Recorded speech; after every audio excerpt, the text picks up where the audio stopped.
Good morning students. Chapter 7 के part 4 में आप लोगों का स्वागत है। इसमें हम लोगों ने देखा था पार्ट 1 पार्ट 2 में बहुत सारी बातें डेफिनेशंस को भी देखे थे।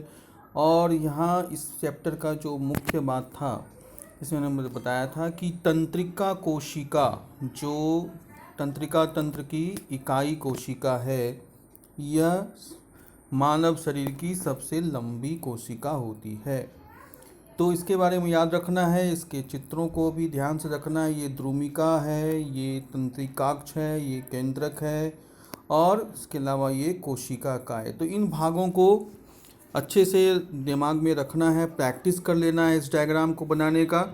और इसके विभिन्न भागों का भी नाम याद रखना है कि कौन से भाग कहाँ पर लिखे जाते हैं। ठीक है। इसके बाद दूसरा इम्पॉर्टेंट डायग्राम था इस चैप्टर का, जो है ब्रेन। तो मानव मस्तिष्क का एक नामांकित चित्र बनाएं, इस तरह का प्रश्न इसमें पूछे जाते हैं। और इस चित्र का भी आपको जो है प्रैक्टिस कर लेना है, इसे अच्छे तरह से बना लेना है। इसमें सबसे बाहरी जो कवर है वह है कपाल, इसको क्या कहते हैं, क्रेनियम भी कहते हैं। और यह है मानव मस्तिष्क, और इस दोनों के बीच में एक फ्लूइड भरा होता है, एक द्रव पदार्थ होता है जो कि मानव मस्तिष्क को आघात से बचाता है। और इसके ये भाग, विभिन्न भाग हमने बताए थे। ये अग्रभाग जहाँ पर मस्तिष्क तक का है, उसके बाद यह मध्य भाग है, और यह पश्च भाग जहाँ पर पॉन्स, मेडुला और अनुमस्तिष्क तीन भाग हैं, और वहाँ से यह निकला मेरुरज्जु। तो मानव मस्तिष्क ये हार्ट क्रैनियम में बॉक्स में, हड्डी के बॉक्स में ये सुरक्षित रहता है। और यह जो मेरुरज्जु है यह रीढ़ की हड्डियों में सुरक्षित रहता है। तो इन सब बातों को ध्यान से रखना है और बिल्कुल याद रखना है। ये चैप्टर का 2 इम्पॉर्टेंट डायग्राम है। ठीक है। तो इसके अलावा जो हम लोगों ने डिस्कस किया था इसमें प्रश्नों को, तो 1 मार्क्स के जो भी प्रश्न थे और 2 मार्क्स के जो प्रश्न थे हम लोग उसको समझ लिए थे, और एक एक करके हमने सभी प्रश्नों को देख लिया था। 10 प्रश्न थे 1 मार्क्स के, और इसमें 7 प्रश्न थे 2 मार्क्स के, जिसको हम लोगों ने जाना था। उम्मीद करते हैं आप लोगों ने इसको, प्रश्न के उत्तर को अपने फेयर कॉपी में नोट डाउन कर लिया होगा। और अब जो है ये 3 मार्क्स के प्रश्न हैं, जिसको हम लोग एक एक करके समझेंगे। जिसका पहला प्रश्न है, पादप हार्मोन क्या है? पौधों में वृद्धि करने वाले एक पादप हार्मोन का नाम बताओ। तो पादप हार्मोन से हमने बताया था इसके पहले ही कि पादप हार्मोन वह रसायन है जो पौधों में वृद्धि का नियंत्रण करता है। और इसमें 5 हार्मोन हमने बताए थे, 4 यहाँ पर दिए हुए थे, 5वां हमने इथिलीन अलग से बताया था। ठीक है। तो ये पादप हार्मोन को आप लोग यहाँ से नोट डाउन कर लें, और अगर नोट्स आप लोगों ने बना लिया होगा तो फिर कोई परेशानी फिर वहाँ से नहीं, कि वहाँ से भी आप लोग लिख सकते हैं। तो पादप हार्मोन का डेफिनेशन यहाँ से लिख सकते हैं, वो रसायन जो पौधों की वृद्धि, विकास व अनुक्रिया में अनुक्रिया का समन्वय करते हैं। इसके बाद एक पादप हार्मोन यहाँ पर आप कोई भी लिख सकते हैं जो वृद्धि करने वाला, एक ऑक्सिन है, एक जिब्रेलिन है, दोनों में से कोई एक लिख दें, और इसमें इसके बारे में कार्य लिख दें। या शाखाओं का अग्रभाग पर बनता है, या कोशिका में की लंबाई में वृद्धि करती है। और जिब्रेलिन अगर लिखते हैं तो तने की वृद्धि में सहायक होता है। तो कोई एक हार्मोन के बारे में पूछा जा रहा है, यहाँ से आप नोट डाउन कर सकते हैं। नेक्स्ट अगला प्रश्न है, पौधों में अनुवर्तन गतियों का क्या महत्व है? किन्हीं 2 प्रकार की अनुवर्तन गतियों के बारे में बताएं। तो बाह्य उद्दीपन के कारण पौधों में जो गति उत्पन्न होती है उसे ही हम क्या कहते हैं? अनुवर्तन गति कहते हैं।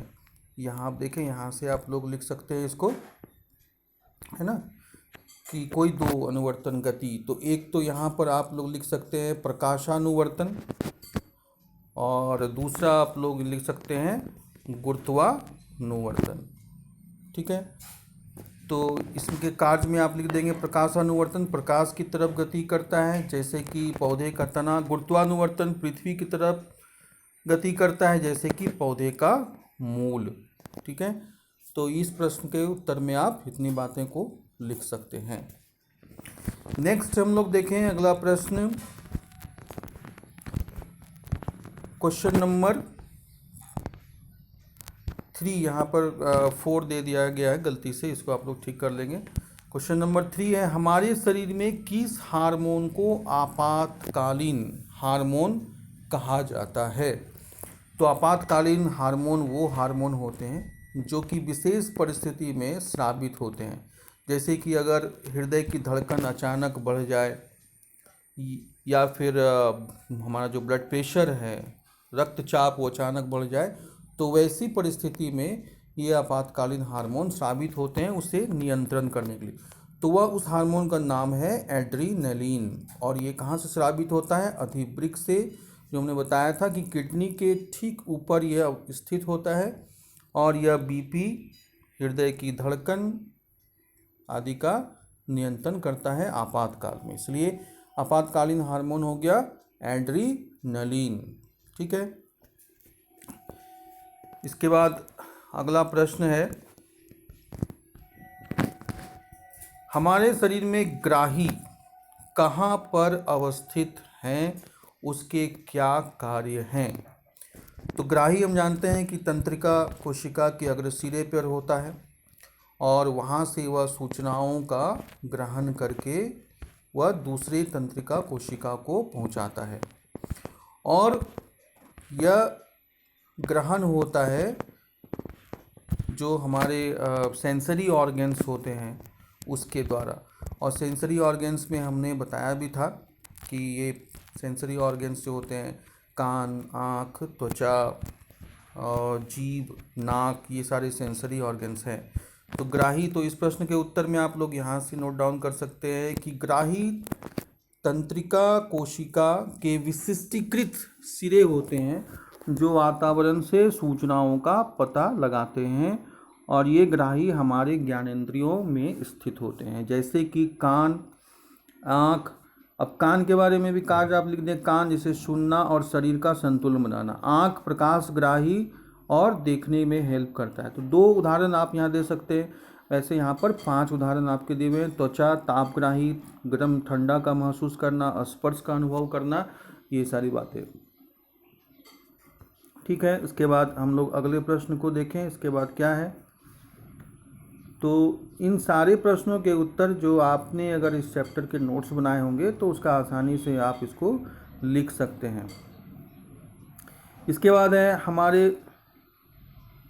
ये क्वेश्चन 5 था, ये हो गया दीर्घ उत्तरीय 5 मार्क्स के क्वेश्चन है। इसमें देखिए पहला प्रश्न है कि मानव मस्तिष्क का नामांकित चित्र बनाओ और इसके विभिन्न भागों को दर्शाओ। तो ये चित्र जो है आपको पहले ही बताया गया है कि किस तरह से बनाना है इसको। ये मानव मस्तिष्क अभी हमने फिर इसको रिपीट भी किया था, फिर से हम दिखा देते हैं। ये चित्र बनाना है आपको इस प्रश्न में और इस चित्र के विभिन्न भागों को दर्शाना है। इसमें अग्र मस्तिष्क को दिखाना है, उसके बाद इसमें मध्य मस्तिष्क दिखाना है और पश्च मस्तिष्क, जिसके ये 3 भाग। इसके बाद ये मेरुरज्जु का भाग है, हाइपोथैलेमस और पीयूष ग्रंथि, यहाँ पर 2 ग्रंथियों को दर्शा देना है। तो ये मानव मस्तिष्क का चित्र भी बना के आपको प्रैक्टिस करना है। तो ये दीर्घ उत्तरीय का पहला प्रश्न का उत्तर हो गया। नेक्स्ट हम लोग देखें क्वेश्चन नंबर 2, हार्मोन क्या है? जंतु हार्मोन से संबंधित ग्रंथि तथा उसके कार्य बताओ। तो हार्मोन के बारे में हम लोग लिख सकते हैं कि वह रसायन, यहाँ पर देखिए ये भी उत्तर यहाँ दिया हुआ है कि वे रासायनिक पदार्थ जो अंतःस्रावी ग्रंथि द्वारा सूक्ष्म मात्रा में स्रावित होते हैं, ये हमारे शरीर में नियंत्रण और समन्वय का कार्य करते हैं। और यहाँ पर 2 उदाहरण भी दिए हुए, 2 उदाहरण भी आपको देना है। जैसे कि एक ग्रंथि है थायराइड, जिससे निकलने वाला हार्मोन है थायरोक्सिन और इसका कार्य है वृद्धि तथा अपचय क्रियाओं का नियंत्रण करना।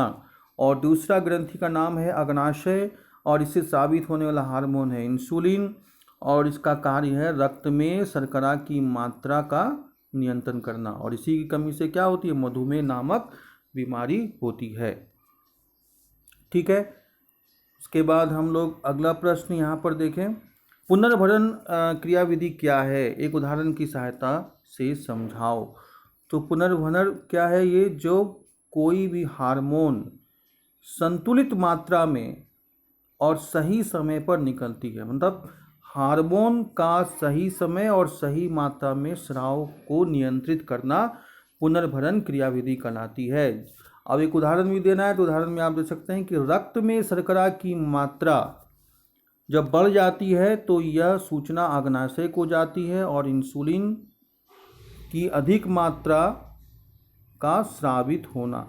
तो इंसुलिन की वह मात्रा क्या होती है, रक्त में जो शर्करा की मात्रा बढ़ गई है उसको वो कम करता है, नियंत्रित करता है। और इसको एक आप चार्ट के द्वारा भी, एक फ्लो चार्ट के द्वारा भी आप यहाँ से दिखा सकते हैं, जो यहाँ दिया हुआ है कि जैसे रक्त में शर्करा की मात्रा जो है ये बढ़ी है और ये इसकी सूचना कहाँ आई, तो अग्नाशय में। और अग्नाशय क्या करता है, इंसुलिन का स्राव करता है और इंसुलिन आके जो रक्त में जो भी शर्करा की मात्रा बढ़ी है उसको कम करता है। और जब ये अपना कार्य कर लेता है तब फिर ये अग्नाशय से इंसुलिन निकलना बंद हो जाता है। तो अर्थात पुनर्भरण की जो सूचना आती है इसे बंद करो, मतलब यह अब हार्मोन की आवश्यकता नहीं है क्योंकि यह नियंत्रित हो चुका है। तो इस फ्लो चार्ट के द्वारा भी आप इसको उदाहरण में दर्शा सकते हैं। ठीक है। नेक्स्ट क्वेश्चन हम लोग देखें, इसमें क्वेश्चन नंबर 4, इसके 3 पार्ट दिए हुए हैं। एक तो मानव मस्तिष्क से मेरुरज्जु को कैसे सुरक्षा प्रदान की जाती है। तो हमने बताया था कि मानव मस्तिष्क जो होता है वो एक हार्ड क्रेनियम बॉक्स में वह सुरक्षित होता है, हड्डी के बॉक्स में, इसको क्रेनियम कहते हैं, खोपड़ी भी कहते हैं। तो यह हार्ड हड्डी के बक्से में यह सुरक्षित रहता है और इसके अलावा मस्तिष्क और इस हड्डी के बीच में एक द्रव होता है जो इसे प्रघात से बचाता है। तो यह इसकी सुरक्षा के लिए। और दूसरा, इसके मस्तिष्क के साथ जो है, मानव मस्तिष्क के बाद जो है पशु मस्तिष्क से जो निकलने वाला ये मेरुरज्जु है, यह रीढ़ की हड्डियों में के अंदर यह सुरक्षित रहता है। तो मेरुरज्जु को सुरक्षा प्रदान करता है रीढ़ की हड्डी। और दूसरा जो प्रश्न है, मानव तंत्रिका तंत्र के विभिन्न भागों के बारे में बताएं। तो मानव तंत्रिका तंत्र के विभिन्न भाग जो जहाँ पर हमने बताया था इस चित्र को, वहाँ से भी आप लिख सकते हैं। जैसे मानव मस्तिष्क है, इसके 2 भाग हैं, एक हो गया केंद्रीय तंत्रिका तंत्र, दूसरा हो गया परिधीय तंत्रिका तंत्र। केंद्रीय तंत्रिका तंत्र के 2 भाग हैं, एक मस्तिष्क है, दूसरा मेरुरज्जु। ठीक है। तो ये जो भाग हैं आप मानव तंत्रिका तंत्र के लिख सकते हैं। यहाँ भी परिधीय तंत्रिका तंत्र है, इससे भी जो है स्पाइनल नर्व्स जो है वो निकलते हैं, पूरे बॉडी में निकलते हैं।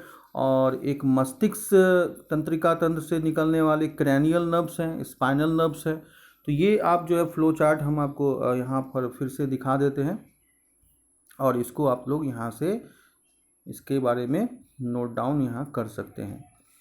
तो ये मानव मस्तिष्क हो गया और इसके ये विभिन्न भाग, मस्तिष्क एवं मेरुरज्जु, ये इसकी सुरक्षा। पहला प्रश्न का उत्तर आप यहाँ से आ जाएगा कि यह जो है बॉक्स में अवस्थित होता है, हड्डियों के बॉक्स में। दूसरा कशेरुक या रीढ़ की हड्डी में होता है। और उसका मानव मस्तिष्क का विभिन्न भाग कि ये केंद्रीय तंत्रिका तंत्र, और इसके बाद ये मस्तिष्क, मेरुरज्जु, परिधीय में कपाल तंत्रिका मस्तिष्क से निकलती है, मेरु तंत्रिका मेरुरज्जु से निकलती है। तो ये चार्ट भी आप जो है इसमें बना सकते हैं।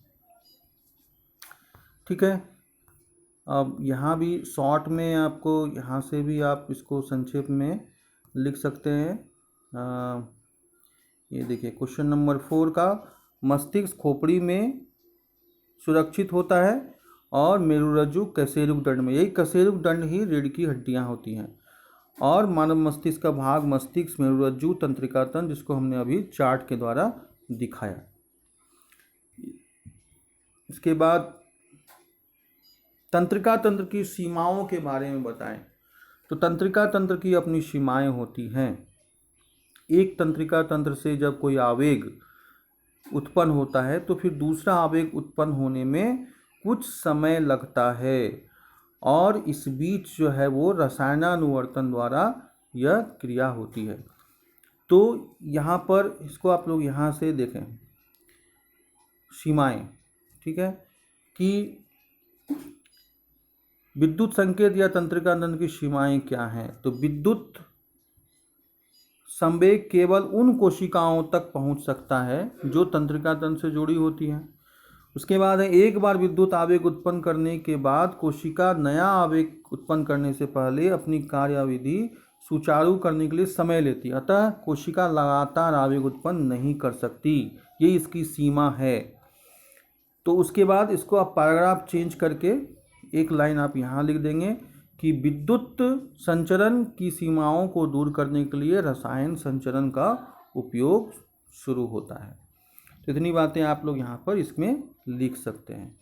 तो ये पार्ट 3 में हमने 1 मार्क्स और 2 मार्क्स के क्वेश्चनों का हल बताया, और ये पार्ट 4 में हमने आपको 3 मार्क्स और 5 मार्क्स के प्रश्नों के हल बताए। तो ये सारा इस चैप्टर का नोट्स को अच्छी तरह से लिख लेना है, और उसके बाद सभी प्रश्नों के उत्तर को भी आपको लिखना है और इसे याद कर लेना है। डायग्राम को बनाने का प्रैक्टिस कर लेना है बिना देखे, तो आपका ये चैप्टर पूर्ण रूप से तैयार हो जाएगा।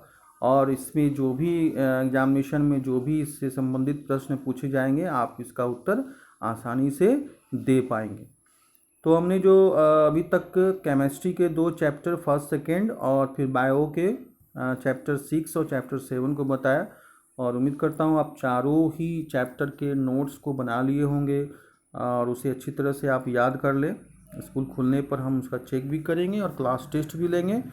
और किसी का अगर कोई पार्ट छूट गया हो तो आप लोग जो है इसे प्रीवियस वीडियो आप यूट्यूब में भी आप जाकर क्लास बाय सुभाषित सर के द्वारा आप वहाँ से भी देख सकते हैं। और कोई भी बात आपको अगर समझने में परेशानी हो रही है तो व्हाट्सएप ग्रुप पे आप प्रश्न लिखकर उसका उत्तर मांग सकते हैं, ताकि सभी इससे लाभान्वित हो सके।